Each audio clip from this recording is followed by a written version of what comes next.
es obvio que se trata usted de un político, de un ministro que sabe muy bien de lo que está hablando. Otra cosa es que podamos estar o no de acuerdo en algunas aplicaciones de las políticas, etcétera, etcétera. Pero usted sabe perfectamente que estamos hablando de un sector muy importante, el de la agricultura, el sector agroalimentario, un sector poco endeudado, que genera mucho empleo, pero que abarca a una parte muy vasta de toda la problemática de nuestro país. Podemos hablar de medio ambiente, podemos hablar de agua, podemos hablar de empleo, podemos hablar de fijación de poblaciones en el campo, etcétera, etcétera. Lo cierto, señor ministro, es que cada vez que yo me reúno con los agricultores, sobre todo los de mi tierra, los de Valencia, se preocupan en primer lugar en comunicarme que están en una situación muy delicada, en una situación dramática. Ellos tienen un horizonte real de 2 o 3 años en el que me comunican continuamente que se pueden ver abocados a desaparecer. Esto conlleva 2 dramas muy grandes, un drama personal muy grande, pero también un drama medioambiental muy grande. Son miles y miles de hectáreas las que se están abandonando cada año. Nosotros hemos estado hablando con usted en su primera comparecencia de la necesidad de dotarles de herramientas para dimensionarse mejor y poder negociar con mayor fuerza ante los productores de insumos y ante los distribuidores de los productos que ellos trabajan. Nos gustaría saber si el ministro va a hacer o está pensando hacer algo al respecto. ¿Qué cree usted que podríamos hacer? Hablábamos en aquella comparecencia de la marca España, de la creación de clústeres, de la investigación, del control, y de eso me gustaría hablar ahora porque quisiera empezar mi charla con aquello por lo que nosotros hemos pedido su comparecencia aquí, que es el tratado con Marruecos.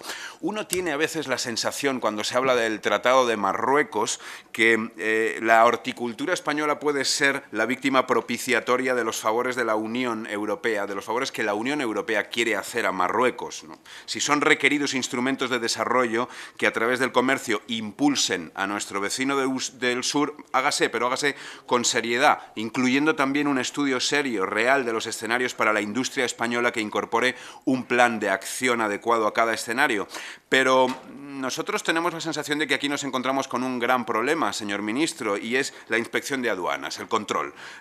Está claro que están pasando contingentes incontrolados, está claro que no se están pagando aranceles debidos, está claro que está entrando mucha mercancía etiquetada como originaria de España cuando no es así. No sé si mis datos son correctos, pero creo que en nuestro país tenemos alrededor de 3.000 agentes de aduanas. En un país como Francia existen 300.000. A mí me parece que la diferencia es abismal. Nos gustaría saber qué quiere usted hacer al respecto. Usted hablaba ahora de este tipo de problemas y hablaba de controles, pero yo quisiera hablar luego al final también de sanciones.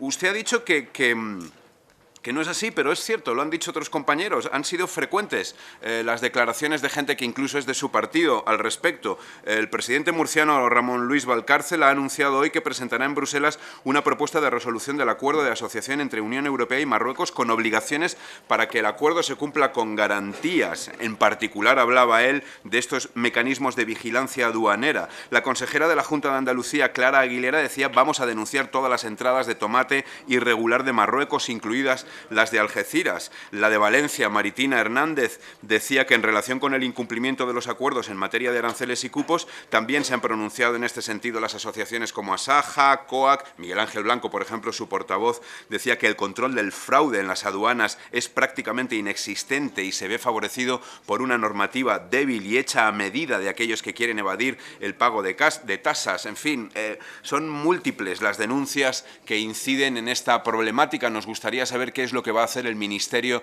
para aumentar este control y, sobre todo, para algo que a mí me parece importante también. Usted habla de controles. La realidad, señor ministro, es que estos controles se han venido saltando y se seguirán saltando continuamente. ¿Qué va a hacer usted para que esto deje de suceder? Pero, sobre todo, ¿qué pasa con las sanciones? Con esas sanciones que ni siquiera se pagan. ¿Esto va a seguir sucediendo así? ¿Qué va a hacer el señor ministro al respecto? Nos gustaría saber también cuál es su opinión acerca de la gran ventaja que se tiene en Marruecos por el tipo de mano de obra que se maneja allí y por los diferentes controles fitosanitarios que tienen.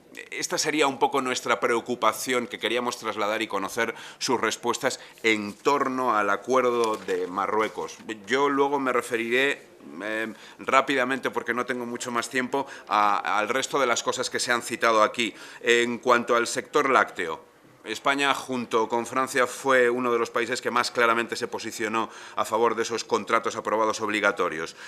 Hemos escuchado sus explicaciones a los compañeros del BNG. Nos gustaría manifestar nuestra preocupación porque esos hechos porque esas palabras no se manifiesten en hechos. Hablaban también otros compañeros de la cosa nominalista, ¿no?, en cuanto a al Ministerio de Pesca, etcétera, etcétera. No nos preocupa tanto lo nominalista, pero sí que es cierto que es un sector que sí que nos preocupa y nos ocupa. Los españoles, al menos eso recuerdo yo de pequeños, nos hemos criado pensando que éramos una de las grandes potencias pesqueras. Creo recordar que era junto a Perú y Japón. Nuestra dieta incorpora una parte muy importante de pescado. Se nos dice a menudo que tenemos uno de los grandes mercados del mundo, Mercamadrid. También se nos dice, o yo por lo menos lo he podido vivir, como hay lugares como Vigo, por ejemplo, en los que este mercado no solamente es importante, sino que además es esa propia ciudad, culturalmente importante también. Nos gustaría saber cuáles son, según usted, los problemas que aqueja al sector y cuáles son su solución, pero sobre todo nos gustaría saber si... ¿Qué reflejo tiene eso en los presupuestos? Esta es mi principal preocupación. No he oído hablar de los estudios, hablamos ya de eso en su primera comparecencia, del estado real de los caladeros, y nos gustaría saber si en esos presupuestos, creo que no existen, pero de alguna manera vamos a poder aumentar esos estudios para que sean más eficaces. Hablábamos de aceite de oliva también. Bueno, los precios caen, los almacenamientos se incrementan. Mi pregunta es, ¿realmente cree el ministro que esto es un problema coyuntural que se debe, como ha dicho usted, al tiempo?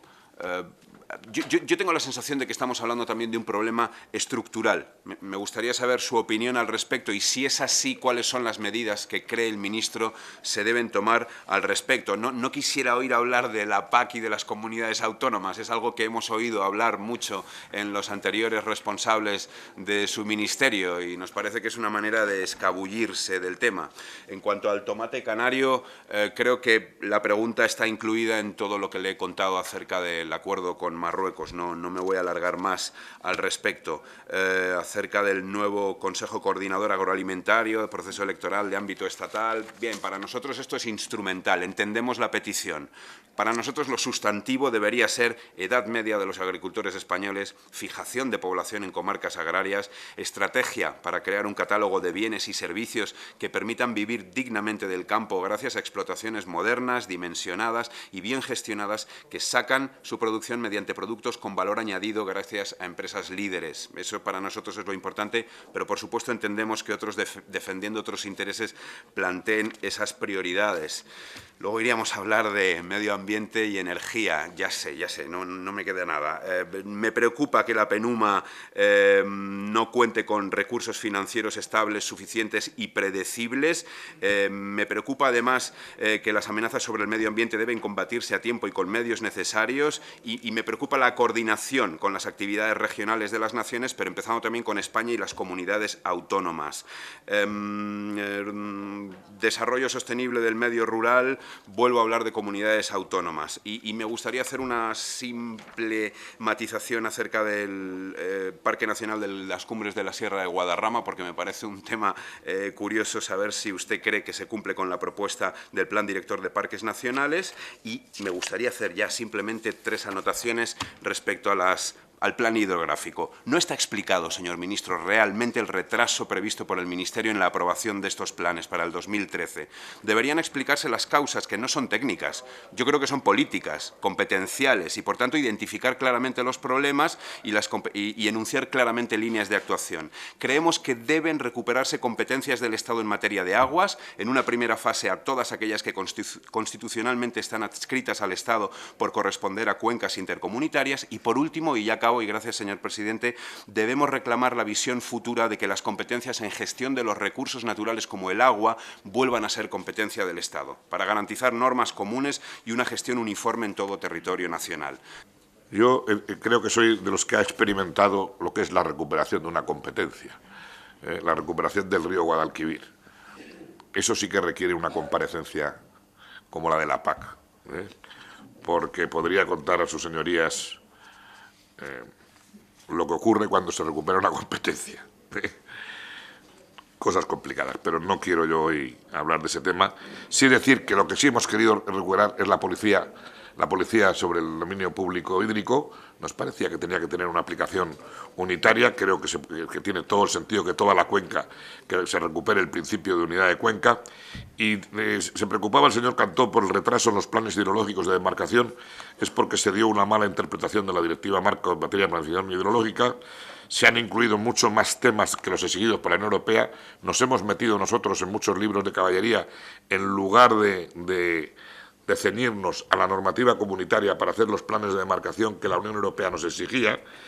Tampoco ha habido una dedicación continua de los organismos de cuenca a la aprobación de los planes. Han estado más en el día a día de la gestión de la cuenca que en la planificación a medio y largo plazo. Y luego el procedimiento de participación pública es muy largo, son 6 meses, que es un procedimiento muy largo. Por lo tanto, lo que queremos es también revisar en esta legislatura los procedimientos, de manera que, garantizando la participación social, la sostenibilidad y el rigor científico, pues podamos, en los plazos previstos cada 5 años, poner al día las planificaciones de las cuencas, porque varían las circunstancias.